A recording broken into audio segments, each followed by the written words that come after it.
পোস্টটা ডিলিট হয়নি, পোস্টটা অনলি মি করে রেখেছি। আর এটার বিষয়ে আমি কিছু বলতে চাচ্ছি না, আমার ফেসবুক পোস্টে আমি যা বলার বলছি।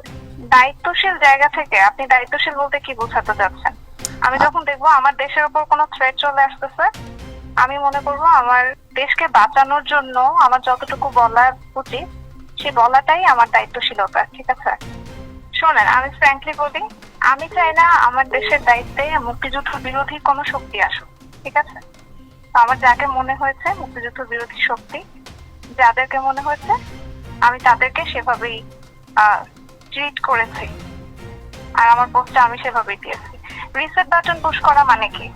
আপনি কি ভয়েস অফ ওয়ার্ল্ডের সাক্ষাৎকারটা দেখেছেন? রিসেট বাটন পুশ করা মানে কি? অতীত মুছে ফেলা মানে কি? আমাদের মুক্তিযুদ্ধ হচ্ছে মীমাংসিত সত্য, আমাদের জাতির পিতা বঙ্গবন্ধু, এগুলো সবই মীমাংসিত সত্য।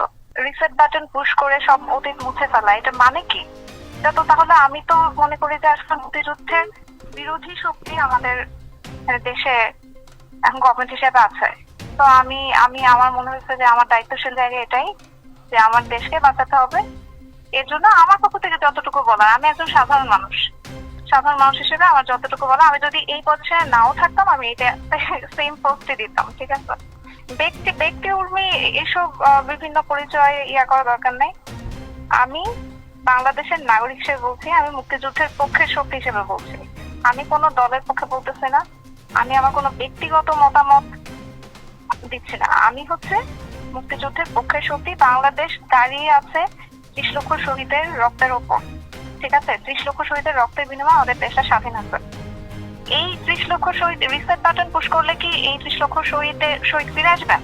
এসব বিষয় এগুলো সবই তদন্ত সাপেক্ষ। চেতনা বিক্রি, গণহত্যা, যেটা মানে আমি কোর্টেড বলতেছি, গণহত্যা যেটা বলা হচ্ছে জুলাই মাসে গণহত্যা, এগুলো সবই তদন্ত সাপেক্ষ, এগুলো তো মীমাংসিত সত্য না, এখন পর্যন্ত প্রুফ হয়নি তো, ঠিক আছে?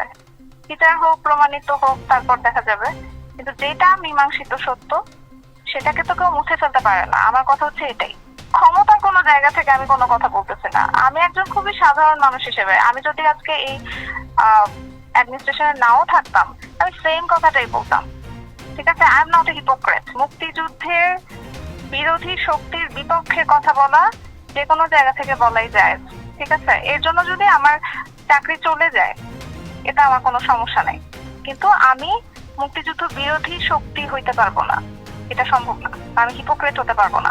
যখন যেই গভর্নমেন্ট আসবে টোটাল কন্ট্রাডিক্টরি কথা বলবে, একজন মুক্তিযুদ্ধের পক্ষে কথা বলবে, আরেকজন মুক্তিযুদ্ধের বিপক্ষে কথা বলবে, আমি দুই পক্ষেই তো মানে হ্যাঁ হ্যাঁ করবো, এইটা হিপোক্রেসি, ঠিক আছে? দুটা টোটাল কন্ট্রাডিক্টরি মতে আমি দুটাতেই একমত পোষণ করা, এটা হচ্ছে হিপোক্রেসি। বল, আমি সবসময় একটা কথাই বলবো, আমি মুক্তিযুদ্ধের পক্ষের শক্তি এবং পক্ষের শক্তি হিসেবে যেভাবে কথা বলতে হয় আমি সেটাই বলবো। আমি যদি আমার সামনে দেখি কেউ মুক্তিযুদ্ধকে মুছে ফেলতে চায় আমি তার বিপক্ষে কথা বলবো, এটা আমি সাধারণ নাগরিকই হই আর কোনো অ্যাডমিনিস্ট্রেশনের অফিসারই হই, যেখানেই থাকে, আমি যদি দেশের বাইরেও থাকি তখনও বলবো।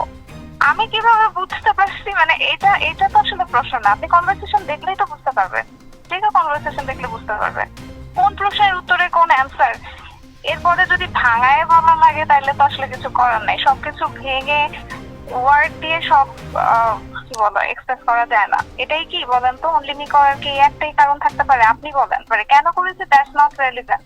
যেখানে কারো দোষর কারো কিছু না, আমি মুক্তিযুদ্ধের পক্ষের শক্তি। এখন মুক্তিযুদ্ধের পক্ষের শক্তি বললে যদি আপনারা বা কেউ যদি এভাবে জাজ করে আমার কিছু করার নাই।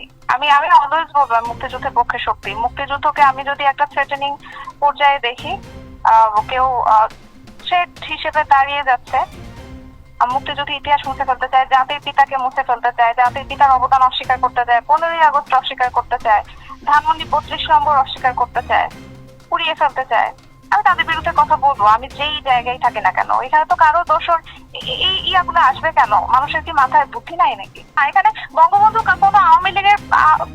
কোনো আওয়ামী লীগের নেতা না, বঙ্গবন্ধু হচ্ছে সারা বাংলাদেশের মানুষের নেতা। জয় বাংলা হচ্ছে সারা বাংলাদেশের মানুষের স্লোগান, ঠিক আছে?